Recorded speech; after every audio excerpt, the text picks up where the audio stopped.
That night still haunts my dreams. I remember every detail, the sound of his heavy footsteps coming up the stairs, the wild look in his eyes I'd never seen before, and the cold metal of the scissors against my skull. My husband Jake, who once promised to love me forever, grabbed me like I was nothing. He tied me to our bedroom chair with the rope from our garage and started cutting off my hair while laughing. Then, without warning, he picked up our crystal vase, our wedding gift, and everything went black. I'm Amy, and I'm 29 years old. Until 6 months ago, I was living a perfect life. I loved my job as a first-grade teacher at Pine Grove Elementary, where I spent my days helping little ones learn to read and write. Jake and I have been married for 4 years, living in our small but cozy house in Milwaukee. We weren't rich, but we were happy. At least, that's what I thought. Jake worked as a mechanic at his family's auto shop. He was always good with his hands, and his customers loved him. Every evening, he'd come home with funny stories about the cars he'd fixed and the people he'd met. We'd cook dinner together, discuss our day, and plan our future. We dreamed of having kids, buying a bigger house, and maybe even opening Jake's shop someday. Everything changed on March 15. I remember that day perfectly. It was a Tuesday.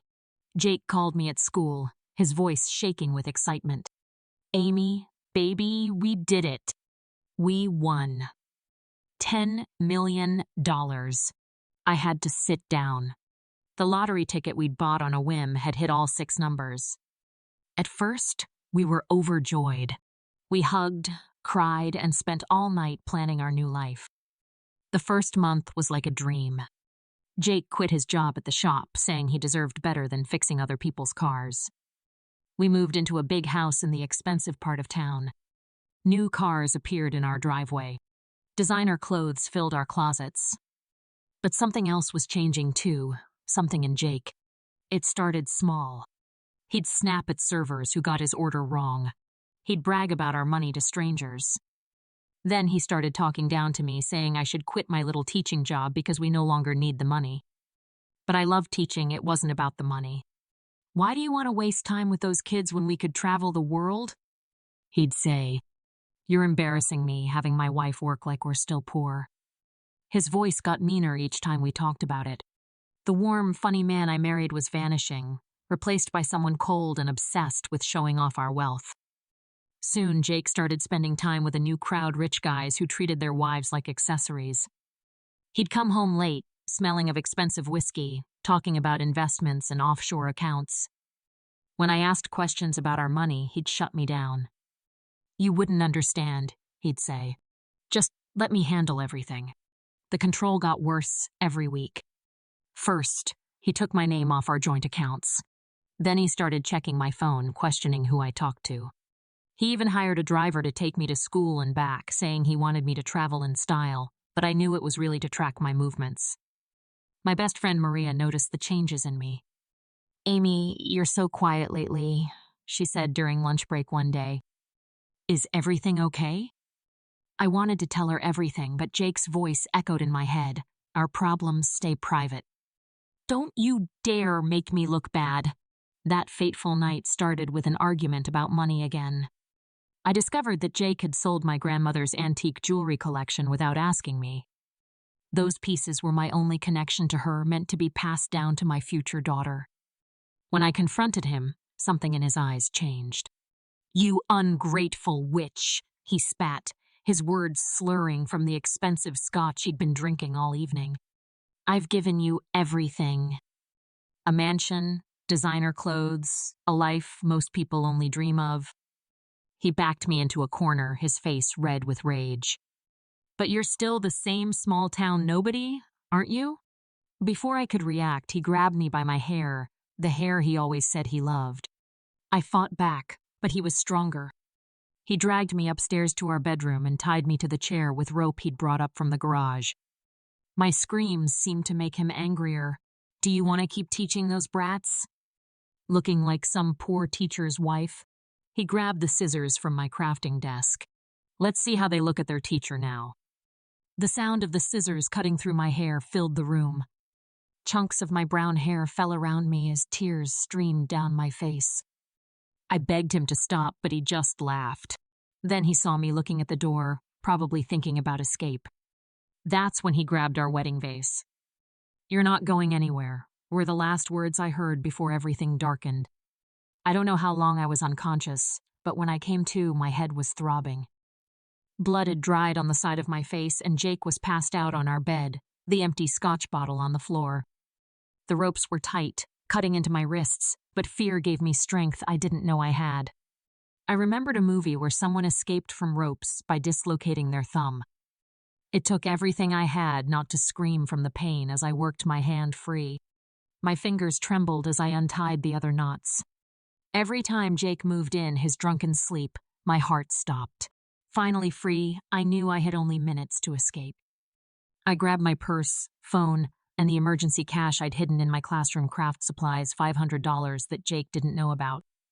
My car keys were by the door where I'd left them. Thank God Jake was too drunk to think about taking them. The drive was a blur. My head pounded and my butchered hair felt foreign against my neck. I drove aimlessly at first, afraid Jake might guess where I'd go. Around 3 a.m., I found myself at the Super 8 motel on the outskirts of town. The night clerk took one look at me, and his eyes widened. However, he didn't ask questions. I finally saw myself in the harsh, fluorescent light of the motel bathroom. My hair was chopped unevenly, some parts nearly to the scalp. A gash on my temple had stopped bleeding but looked awful. Bruises were forming on my wrists and arms. I barely recognized myself. That's when reality hit. I needed help.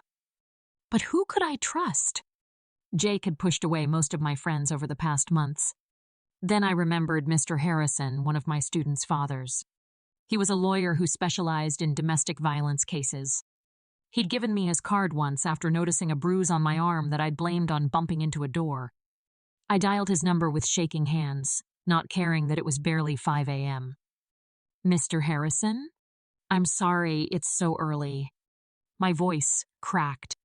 "This is Amy Mitchell, Tommy's teacher. I need help." His response was immediate and calming. "Amy, are you safe right now? Are you somewhere Jake can't find you?" When I confirmed I was safe, he continued, "Stay there. I'm calling in some favors. We're going to get you through this." Over the next few days, Mr. Harrison moved quickly. He connected me with Lisa, a private investigator specializing in cases like mine. "Jake's lottery money has made him sloppy," she explained, showing me printouts of suspicious bank transfers. "He's been moving millions to offshore accounts, thinking he's untouchable." I stayed at a safe house Lisa arranged while Mr. Harrison's team gathered evidence. Security cameras from our neighbor's house had caught Jake's expensive new cars coming and going at strange hours. His latest business partners turned out to be known fraudsters. Everything was falling into place. "The lottery win helps our case," Mr. Harrison explained one morning over coffee. "We can prove how his behavior changed after getting the money. He's made so many illegal financial moves that he's given us extra leverage." He paused, looking at me seriously. "But Amy, you need to be prepared. He won't go down without a fight." Walking into the courthouse felt like entering another world. My hair had started growing back, though I'd kept it short, a reminder of my strength, not my trauma. Jake sat at the other table wearing an expensive suit that couldn't hide the coldness in his eyes. He smirked when he saw me, probably thinking I was still the scared woman he'd tied to that chair. But I wasn't that person anymore. The evidence was overwhelming. Photos of my injuries. Bank statements showing Jake's illegal transfers. Security footage. Text messages where he'd threatened me. His lawyer looked increasingly uncomfortable as Mr. Harrison presented each piece. When I took the stand, I spoke clearly, despite my racing heart. "The money changed him," I explained to the judge. "He went from being my loving husband to someone who thought wealth meant he owned me. The night he attacked me, he was angry that I wanted to keep teaching, that I wouldn't just be his trophy wife." Jake's testimony was a disaster. He tried to paint me as a gold digger, but his story fell apart under questioning. Jake lost his temper when Mr. Harrison showed the court pictures of my grandmother's jewelry that was sold. "I bought her everything she could want. Who cares about some old dead woman's junk?" The judge's face hardened at those words. The verdict came down like thunder. Jake was sentenced to prison time for domestic violence and financial fraud. The judge ordered him to pay significant damages, and half the lottery winnings were returned to me. But more importantly, I was free. Returning to my classroom was the first step in healing. My students didn't care about my short hair, they just missed their teacher. One little girl even said I looked like a superhero now. That made me smile for the first time in weeks. I used part of the money to start a foundation for domestic violence survivors, focusing on women trapped by financial abuse. The rest went into secure investments lessons learned the hard way about managing money wisely. At a support group meeting, I met Sarah, who reminded me of myself months ago, scared, unsure, wanting to leave but afraid to take the first step. "I have nothing," she whispered. "No money, no job." I shared my story with her, showing her that rock bottom can be a foundation to build. "You have something more valuable than money," I told her. "You have courage." Today, my foundation helps women like Sarah rebuild their lives. We provide legal support, job training, and, most importantly, hope. The lottery money that almost destroyed me now serves a greater purpose, helping others find their strength. If you're watching this and something in my story feels familiar, please know you're not alone. There's help available, and you deserve to be safe. No amount of money gives someone the right to abuse you.